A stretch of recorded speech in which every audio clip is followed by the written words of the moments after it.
Dear student, मैं doctor Suman Siwach, assistant professor of history.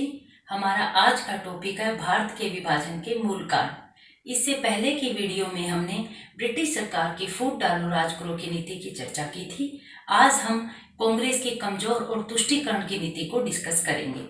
Bharat में बढ़ती हुई सांप्रदायिकता को राष्ट्रीय आंदोलन रोक सकता था, परंतु एक राष्ट्रवादी विचारधारा के प्रतिनिधि के रूप में कांग्रेस जनसाधारण में बढ़ती हुई सांप्रदायिकता को रोकने में असफल सिद्ध हुई। यद्यपि हम कांग्रेस की बात करें, कांग्रेस राष्ट्रवाद और धर्मनिरपेक्षता के प्रति कटिबद्ध थी और हिंदुस्तान में राष्ट्रीय एकता स्थापित करना चाहती थी, परंतु सांप्रदायिक समूह के आगे वो इसे स्थापित करने में पूरी तरह से असफल सिद्ध हुई। इसके पीछे बहुत सारे कारण हमें नजर आते हैं, जैसे 19वीं शताब्दी के अंतिम और 20वीं शताब्दी के आरंभिक वर्षों में कांग्रेस में हमें जुझारू राष्ट्रवादी नेता नजर आते हैं। इन नेताओं ने भारतीयों में आत्मविश्वास और आत्मसम्मान को जगाने के लिए हिंदू धर्म और संस्कृति को प्रयोग किया, परंतु यह जो प्रयोग था भारत में सांप्रदायिकता को बढ़ाने में बहुत ज्यादा योगदान दे रहा था।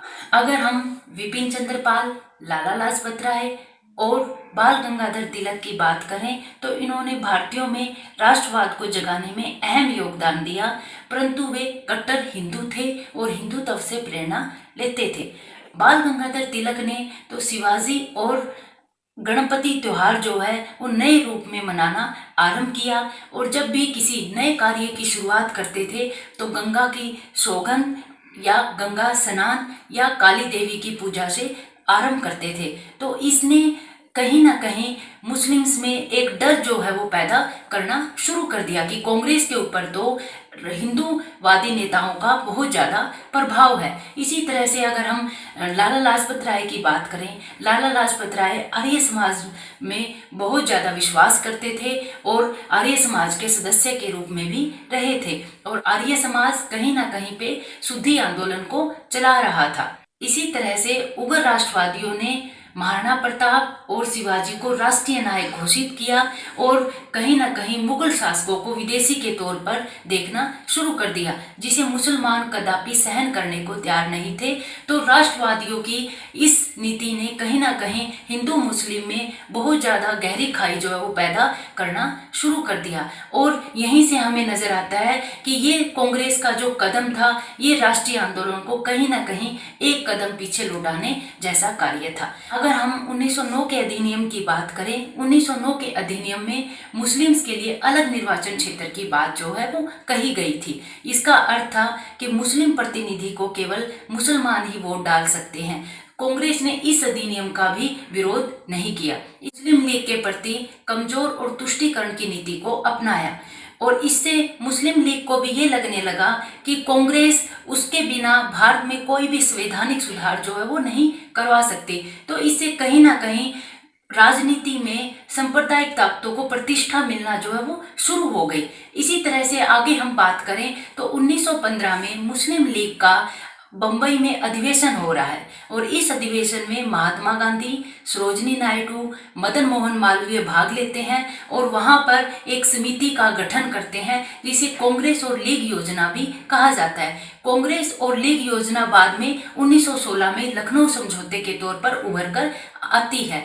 इस समझौते में कहीं ना कहीं मुस्लिम्स के लिए अलग प्रतिनिधि की मांग को स्वीकार कर लिया गया और पंजाब प्रांत में जहां पहले केवल 10.7% सीटें आरक्षित थी वो बढ़ाकर 40% कर दी और बंगाल में जहां 25% सीटें आरक्षित थी वो बढ़ाकर 50% जो है वो कर दी। इससे कहीं ना कहीं मुस्लिम लीग की नाजायज मांगों को कांग्रेस स्वीकार कर रही थी और मुसलमानों को अनेक रियायतें जो है वो दे रही थी। तो यहाँ पर आरसी मजूमदार कहते भी हैं कि लखनऊ समझौते ने 30 वर्ष बाद होने वाले पाकिस्तान का निर्माण जो है वो कर दिया था। इसके बाद अगर हम कांग्रेस की दूसरी गलती की बात करें तो 1920 में जब असहयोग आंदोलन चलाया जा रहा था तो उस दौरान खिलाफत आंदोलन को समर्थन देना भी कांग्रेस की बहुत बड़ी भूल हमें नजर आती है, क्योंकि खिलाफत आंदोलन जो है वह एक धार्मिक आंदोलन था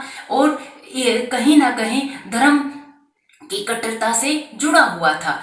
यहाँ पर कांग्रेस ने मुसलमानों में राष्ट्रवाद की भावना को जगाना चाहिए था और देश प्रेम की भावना को जगाना चाहिए था, परंतु यहाँ पर हमें नजर आता है कि कांग्रेस ने राष्ट्रवाद की भावना को सुलाकर कहीं ना कहीं धार्मिक कट्टरता की भावना को आगे बढ़ावा दिया और इस तरह से धर्म को राजनीति में शामिल कर लिया। तो कांग्रेस का खिलाफत आंदोलन में समर्थन देना एक बहुत बड़ी भूल थी और सांप्रदायिकता को बढ़ावा जो है इससे मिला। इसके बाद अगर हम बात करें 1928 में कांग्रेस के द्वारा जो नेहरू रिपोर्ट पेश की जाती है, उस नेहरू रिपोर्ट में औपनिवेशिक राज्य की मांग को रखा गया, परंतु उस रिपोर्ट के पैरेलल में ही मोहम्मद अली जिन्ना जो है वो 14 सूत्री कार्यक्रम रख देते हैं और इन 14 सूत्री कार्यक्रमों का भी कांग्रेस जो है वो विरोध नहीं करती। और इसके बाद तो हमें नजर आता है कि कांग्रेस लगातार जो है वो गलतियां करती जा रही थी। जैसे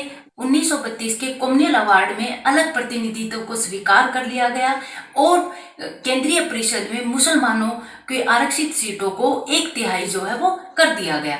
1/3 करने का अर्थात था कि कुल जनसंख्या के अकॉर्डिंग मुसलमानों की जनसंख्या जो है वो कुल जनसंख्या का केवल 1/4 भाग था, परंतु उनको प्रतिनिधि जो है वो 1/3 मिल गया। तो कहीं ना कहीं कांग्रेस के द्वारा कम्युनल अवार्ड को स्वीकार करना सांप्रदायिकता को बढ़ावा देना था और राजनीति में सांप्रदायिकता की कोई जगह नहीं होती और यहाँ पर कांग्रेस ने अपने सिद्धांतों के विपरीत जो है वो कार्य किया।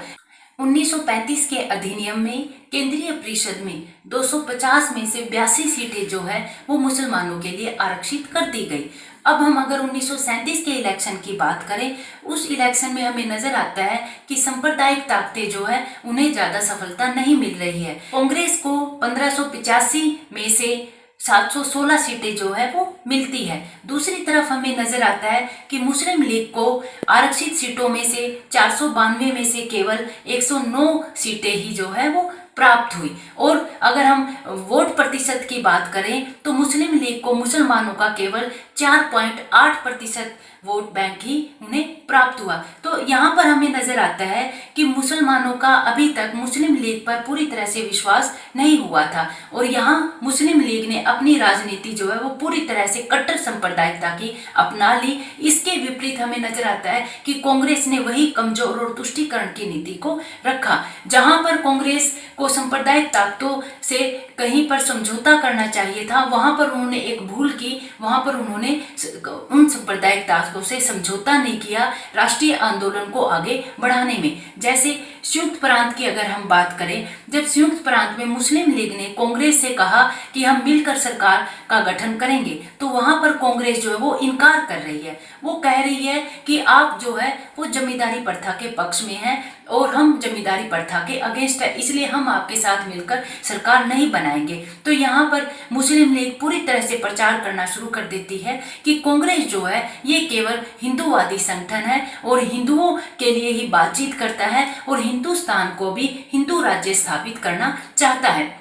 और फिर उन्होंने प्रचार करना शुरू कर दिया। जैसे गांधी जी ने एक आदर्श राज्य के रूप में राम राज्य को प्रतीक के तौर पर प्रयोग किया था ताकि भारतीयों में और ज्यादा राष्ट्रवाद की भावना को जगाया जाए। यहाँ पर मुस्लिम लीग ने उसका दूसरी तरह से प्रचार करना शुरू कर दिया कि कांग्रेस जो है वो हिंदू राज्य स्थापित करना चाहती है। इसी तरह से हमें नजर आता है कि कांग्रेस एक और गलती भी कर रही थी। 1938 से पहले कांग्रेस के जो मुस्लिम सदस्य थे उनको मुस्लिम लीग में या कांग्रेस के किसी भी सदस्य को मुस्लिम लीग के प्रोग्राम में जाने की इजाजत नहीं थी, परंतु हिंदू महासभा के प्रोग्रामों में जा सकते थे। और ये नीति जो उन्होंने 1938 ईस्वी में छोड़ी, परंतु तब तक बहुत ज्यादा देर हो चुकी थी। तब तक कांग्रेस के प्रति जो बुरा प्रचार है वो मुस्लिम्स के अंदर पूरी तरह से स्थापित हो चुका था। इसी तरह से हमें नजर आता है कि 1944 ईस्वी में जो राजाजी योजना है, सी राजगोपालाचार्य जी ने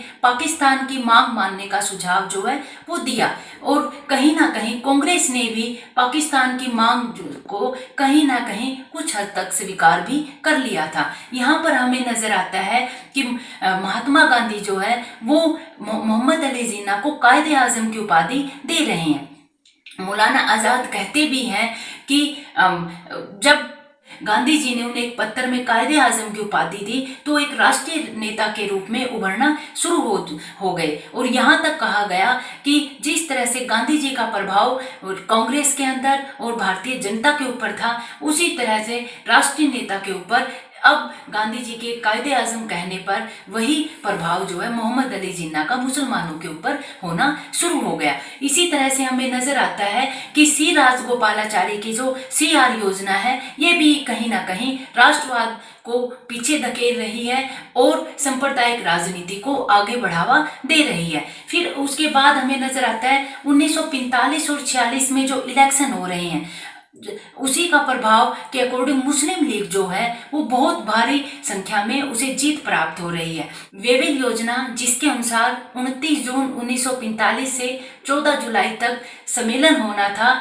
उस सम्मेलन में मुस्लिम लीग अड़ जाती है कि मुसलमानों की अकेली प्रतिनिधि संस्था जो है वो मुस्लिम लीग को माना जाए, क्योंकि कांग्रेस जो है वो एक हिंदूवादी संगठन है और हिंदू राज्य की स्थापना की बात कर रहा है। और ये हमें प्रभाव नजर भी आता है जब 1945 और 46 के जो इलेक्शन हो रहे हैं, उस इलेक्शन में मुस्लिम लीग इस प्रचार में पूरी तरह से सफल हो जाती है और मुस्लिम लीग को बहुत ज्यादा सीटें जो है वो प्राप्त हो रही है।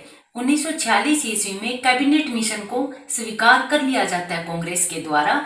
और हमें नजर आता है कि जब 1946 में मुस्लिम लीग के द्वारा सीधी कार्रवाई दिवस की घोषणा की गई और हिंदुस्तान में बड़ी भारी संख्या में दंगे होना शुरू हो गए, और यहाँ पर कांग्रेस की जो अंतरिम सरकार थी वो उन दंगों को रोकने में भी पूरी तरह से विफल जो है वो रही। तो यहाँ पर जवाहरलाल नेहरू कहते हैं कि हम सर दर्द से छुटकारा पाने के लिए सर कटवाने को तैयार हैं। तो जून 1947 में अखिल भारतीय कांग्रेस कमेटी में ये डिसाइड होता है पंडित जवाहरलाल नेहरू और सरदार वल्लभ भाई पटेल के द्वारा कि हम किसी भी प्रांत को हिंदुस्तान में रहने पर बल नहीं दिया जाएगा। तो यहाँ पर हमें नजर आता है कि मुस्लिम लीग की मांग पाकिस्तान को पूरी तरह से कांग्रेस जो वो स्वीकार कर चुकी है, और माउंटबेटन और ब्रिटिश सरकार ने तो इसे पूरी तरह से घोषित ही कर दिया है। माउंटबेटन ने भारत के विभाजन पर गांधी जी से कोई बात नहीं की। उन्होंने जवाहरलाल नेहरू और सरदार वल्लभ भाई पटेल को अपने तर्कों के द्वारा जो है